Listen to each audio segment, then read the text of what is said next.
As we acknowledge today that we're meeting here on Gadigal land, I would like to acknowledge that the Gadigal people were a lot more welcoming to the boat people who came and took this land from them than the governments of today or the prospective alternative government of tomorrow is towards boat people. I consider myself a boat person. I came with papers, and I guess that gets me, above the line in some people.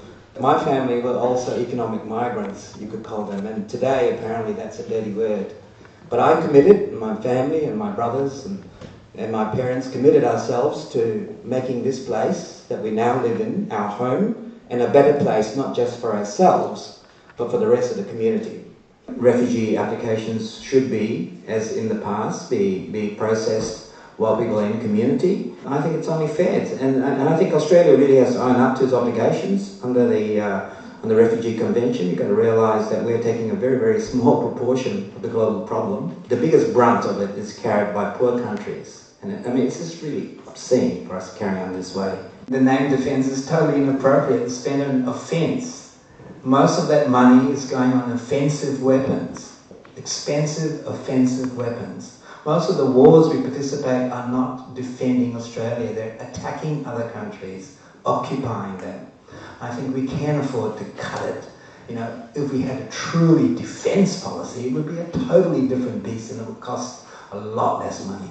There's a lot of, look over there, refugee problem, distracting us from a big serious discussion about some issues that are barely getting to the surface.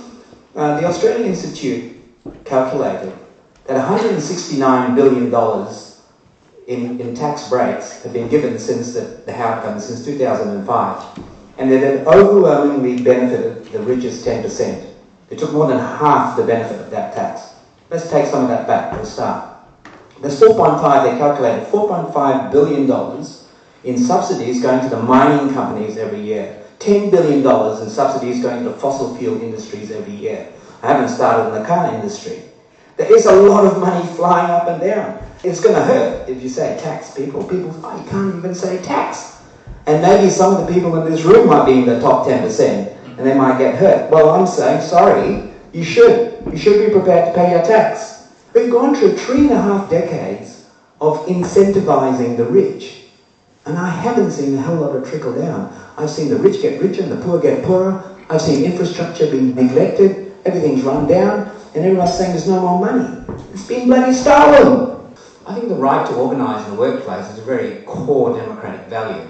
And that as we confront the big problems that we face today, and we know we're up against very powerful vested interests, you just imagine that if you remove the basic right to organise in your workplace, to take action on this level, we're not going to have any chance in hell of fighting the bigger fights. I think it's basic democratic rights. We've got to win them back. We've got to hang on to that. The equal pay decision in the community sector, that's very important. But as in the broader sense, the gap between women's and men's wages has actually increased in the last period. And this is a direct function of the weakening of the rights of workers to organise on the job.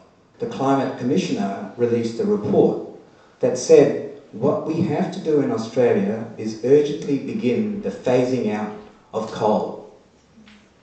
The fact that we have to keep most of Australia's coal reserves in the ground if we're going to avert catastrophic global climate change.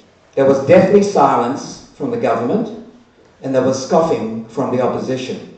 The dream that is followed by both the major parties here is one of Australia as the future gas Qatar. A fossil fuel dreaming, which I think we cannot afford to share. Many, many years ago, when the market failed to provide a basic rail service that connected the country together, governments borrowed the money, made the investment necessary to get the job done. The crisis is much, much more serious with climate change, and yet we have yet to see a willingness to make the social investment necessary to address it. And I think it would have to be a public investment because there is absolutely no sign that the market is going to do it with whatever incentives, small incentives or disincentives are currently offered. I believe it's possible to move to 100% renewable energy in 10 years, and I think the volunteer scientists who work together beyond zero emissions have proved that it's possible. We just have to have the political will to carry it out.